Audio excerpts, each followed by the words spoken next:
அழகில் நம்ம மலரும் மதி மாதிரியே கொஞ்சமாவது இந்த வீட்டை எடுத்து பேசி பாக்யராஜும் அதுக்கு சப்போர்ட் பண்ணணும்னு நினைக்கிறவங்க நம்ம வீடியோவை லைக் பண்ணிவிட்டு நம்ம சேனல் இன்னும் சப்ஸ்கிரைப் பண்ணாதவங்க சப்ஸ்கிரைப் பண்ணிக்கோங்க. அம்மா அப்பா வீட்டுக்கு போன மதி இன்னைக்கு தான் நல்ல நிம்மதியான தூக்கமாக தூங்குறாங்க. அதை பார்த்துட்டு அவங்க அம்மா அப்பாவுக்கெல்லாம் பயங்கர அழுகையாக வந்துடுது. பொண்ணு எத்தனை நாள் நிம்மதியான தூக்கம் இல்லையோங்க, இன்னைக்கு சாப்பிட்டு படுத்த உடனே தூங்கிட்டான் அப்படின்னு பேசும்போது நம்ம வீட்டு பொண்ணுக்கே ஒரு கஷ்டம் வந்த மாதிரி நமக்கே ஃபீல் ஆயிடுது. நல்லா தூங்கி எந்திரிக்கிட்டு நம்ம தெரியாமல் இவரோட பேச்சை கேட்டு அன்னைக்கு இருந்த பொருளாதார சூழ்நிலையை வச்சு நம்ம மதிய சுரேஷுக்கு கல்யாணம் பண்ணி கொடுத்தது ரொம்ப தப்பாக போச்சு. பாவம், நம்ம பண்ணின தப்புக்கு நம்ம பொண்ணு கஷ்டப்படுறான் அப்படின்னு சொல்லி அவங்க அம்மா அப்பா புலம்பிக்கிட்டு அந்த காலையில் வரைக்கும் அவங்க ஒன்றும் சரியான தூக்கமே தூங்கலை. காலையிலே எந்திரிச்சு வந்து பார்க்குறாங்க. அப்போ மதி நல்லா தூங்கி எந்திரிச்சிட்டாங்க. அம்மா எந்திரிச்சாச்சா, காஃபி போட்டுட்டு வரட்டுமா அப்படின்னு மதி கேட்கவும், மதி உன்னை ரொம்ப கஷ்டப்படுத்திட்டோமா நானும் அப்பாவும் அப்படிங்கிறாங்க. இல்லைம்மா, உங்களோட சூழ்நிலை அன்னைக்கு அப்படி. ஆனால் ஒன்றுமா, நான் அவ்வளோ கஷ்டத்தில் வெளியே உட்காந்துருந்தேன்ல, அப்போ அப்பா கூப்பிட்டது எனக்கு எவ்வளோ ஆறுதலாக ஹார்ட்ஃபுல்லாக இருந்தது தெரியுமாம்மா அப்படிங்கிறாங்க. அவங்க அம்மா திருப்பியும் அழுக ஆரம்பிச்சிட்றாங்க. மதியை கட்டி பிடிச்சிக்கிட்டே, மதி அம்மா ஒன்றும் ஃபீல் பண்ணாதம்மா, ஒன்றும் பிரச்சனை இல்லை, இந்தா நான் காஃபி போட்டு தரேன், போய் குடி, எந்த பிரச்சனை வந்தாலும் நான் பார்த்துக்கிறேன், உங்களை கண்கலங்க விடக்கூடாது அப்படின்னு மதி சொல்லி அவங்க அம்மா அப்பாவை சமாதானப்படுத்திட்டு மதி காஃபி வச்சு கொண்டு போய் அவங்களுக்கு கொடுக்குறாங்க. எல்லாரும் குடிக்கிறாங்க. இங்கே மலரோட வீட்டில் மலரே இன்னைக்கு தனியாக சமைச்சிக்கிட்டு இருக்காங்க. அவங்க அத்தை எப்பவும் போல், மலரு காப்பி கொண்டுக்கிட்டு வா, கொஞ்சம் சுடுதண்ணி வச்சுட்டு வா மலரு மாமாவுக்கு அப்படிங்கிறாங்க. மலர் வேகமாக வெளியே வந்துட்டு, அத்தை சுடுதண்ணி தானே நீங்கள் வச்சு கொடுங்க, ஆஃபீஸ் போகிறதுக்கு எல்லாத்துக்குமே லேட் ஆயிரும்ல, நான் எல்லாமே டிஃபன் செஞ்சிட்ருக்கேன், ஒரு 10 நிமிஷம் இருங்க அத்தை, காஃபி போட்டு எடுத்துகிட்டு வந்துடுறேன் அப்படிங்கிறாங்க. என்ன மலர், ஒரு காப்பி கேட்குற 10 நிமிஷம் வெயிட் பண்ண சொல்கிறேன், இந்த வயசான காலத்தில் காப்பி கேட்குற நேரம் காப்பியும் கூட குடிக்கிறதுக்கு எங்களுக்கு வச்சு தர மாட்டியா அப்படிங்கிறாங்க. என்னத்தை பண்ண சொல்கிறீங்க, நான் ஒருத்தியே எல்லா வேலையும் செய்ய வேண்டாமா, நீங்கள் ஃப்ரீயாக தானே இருக்கீங்க, காப்பியாவது போட்டு குடிச்சிக்கோங்களே, நான் தான் கொடுக்கணும்னு என்ன இருக்குது, நான் ஃப்ரீயாக இருந்தேன்னா வச்சு கொடுப்பேன்ல அப்படிங்கவும், ஓஹோ என்ன மலர் இத்தனை நாளாக கரெக்டாக இருந்த நீ இப்போ பாதை மாதிரி போகிற, எல்லாம் அந்த காலேஜுக்கு போகிறவ சொல்லி கொடுத்துட்டு போயிட்டலாம் உனக்கு அப்படிங்கிறாங்க. என்னத்தை பேசுகிறீங்க அப்படிங்கவும், இல்லை நீ நல்லா தான் இருந்த, உன்னை அவள் கெடுத்து விட்டுட்டு போயிருக்கிறா, போகிறதே போகிறோம் உனக்கு நல்லா ஏற்றி விட்டுட்டு போயிருக்கா, அந்த வயசானவங்களுக்கெல்லாம் காப்பி தண்ணி எல்லாம் வச்சு கொடுத்துறாதீங்க, அவங்களே வச்சு குடிச்சுக்கிட்டோம், நீங்கள் எல்லா வேலையும் செஞ்சு கொடுத்துட்ருக்காதீங்கன்னு ஃபோன் பண்ணி சொன்னாலா மலர் அப்படிங்கிறாங்க. என்னத்தை பேசுகிறீங்க, மதி எதுக்கு தேவையில்லாமல் இழுக்கிறீங்க அப்படிங்கவும், ஆனால் இழுக்கிறேன், நீ எல்லாம் அவள் சொல்கிறத பேச்சை கேட்டுட்டு நடக்கிற, இதெல்லாம் என்ன பழக்கம், இந்த குடும்பத்துக்கு இதெல்லாம் ஆகாது அப்படிங்கிறாங்க. பாக்யராஜ் உள்ளேருந்து வெளியே வர்றாங்க. அப்போது, டே பாக்யராஜ் இங்கே பாரு, உன் பொண்டாட்டி காப்பி வைக்கிற வச்சு கொடுக்க மாட்டேங்கிறா, அந்த வீணா போனவ சொல்லி கொடுத்துட்டு போயிட்டா போல், ஒரு காப்பியும் கூட வச்சு குடிக்க மாட்டேங்கிறாடா, எனக்கு வேலை இருக்குது, அடுப்பில் பால் இருக்குது, தண்ணி இருக்குன்னு இருக்காடா அப்படிங்கிறாங்க.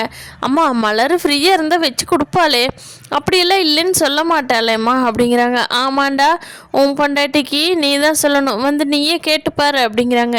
இல்லைங்க, எல்லாத்துக்கும் டிஃபன் ரெடி பண்ணிகிட்ருக்க, அதை எடுத்தோம்னா இன்னும் கொஞ்சம் லேட் ஆகும், உங்களுக்கு எல்லாத்துக்குமே லேட் ஆயிரும், உங்களுக்கு சுரேஷ்க்கு ஸ்ருதிக்கு எல்லாத்துக்குமே, ஒரு 10 நிமிஷம் இருங்க காஃபி வச்சு தரேன்னு சொன்னேன், அதுக்கு போய் இந்த கத்திக்கிட்டு இருக்காங்க அப்படின்னு பாக்யராஜ் கிட்ட மலர் சொல்கிறாங்க.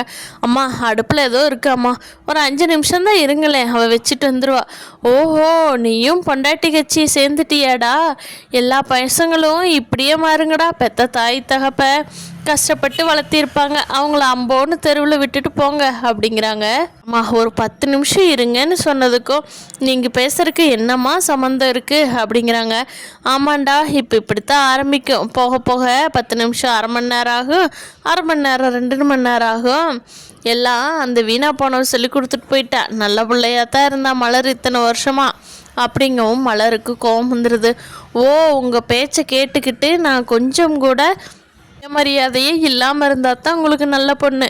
ஒரு 10 நிமிஷம் டைம் கேட்டதுக்கு நான் கெட்டவளாயிட்டல்ல, மதி என்னை கரெக்டாக தான் சொல்லிட்டு போயிருக்காங்க அத்தை அப்படின்னு சொல்லவும் அங்கே லக்ஷ்மிக்கு ராகவனுக்கு எல்லாம் சண்டை வந்துடுது. ராகவன் வந்து வெளியே வேகமாக என்னம்மா என்ன சத்தம் இங்கே என்னாச்சு அப்படிங்கவும் லக்ஷ்மி நடந்ததெல்லாம் சொல்ல பாக்யராஜே இது சரிப்பட்டு வராது, உங்களுக்கு முடிஞ்சால் இங்கே இருங்க, இல்லைன்னா எல்லாம் கிளம்பி இந்த வீட்டு விட்டு போயிட்டே இருங்க, நானும் என் பொண்டாட்டி ஆக்கி திங்கிறோம் இல்லாட்டி சாகிறோம், நீங்கள்லாம் யார் எங்களுக்கு உதவி பண்ண வேண்டாம், அவ்வளோ கஷ்டப்பட்டுக்கிட்டே இருக்க வேண்டாம் அப்படிங்க.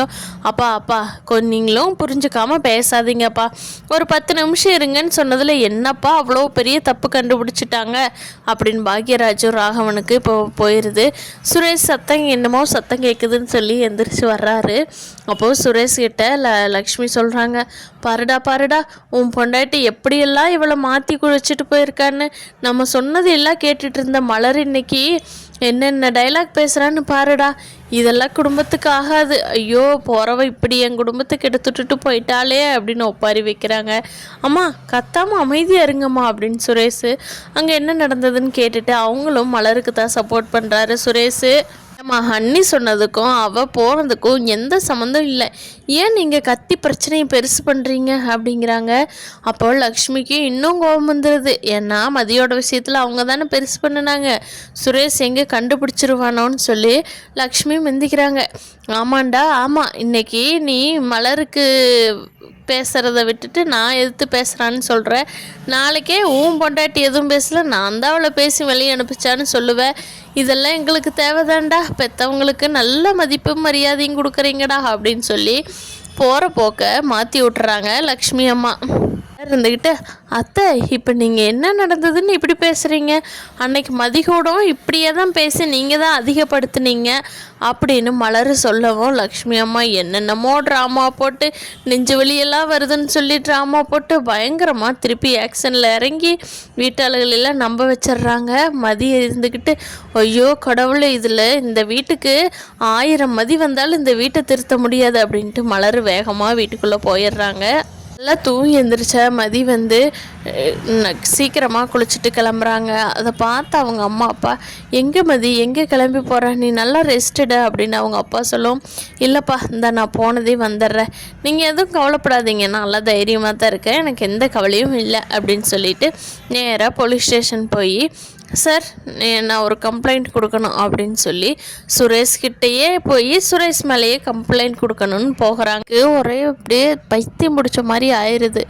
ஏம்மா நான் விசாரிச்சுட்டு உங்களை கூப்பிட்றேன், கம்ப்ளைண்ட் கொடுத்துட்டீங்கல்ல, இப்போ கிளம்புறீங்களான்னு மதியம் அனுப்பிச்சி வச்சுட்டு தங்கராஜுக்கு ஃபோன் பண்ணுறாரு சுரேஷ்.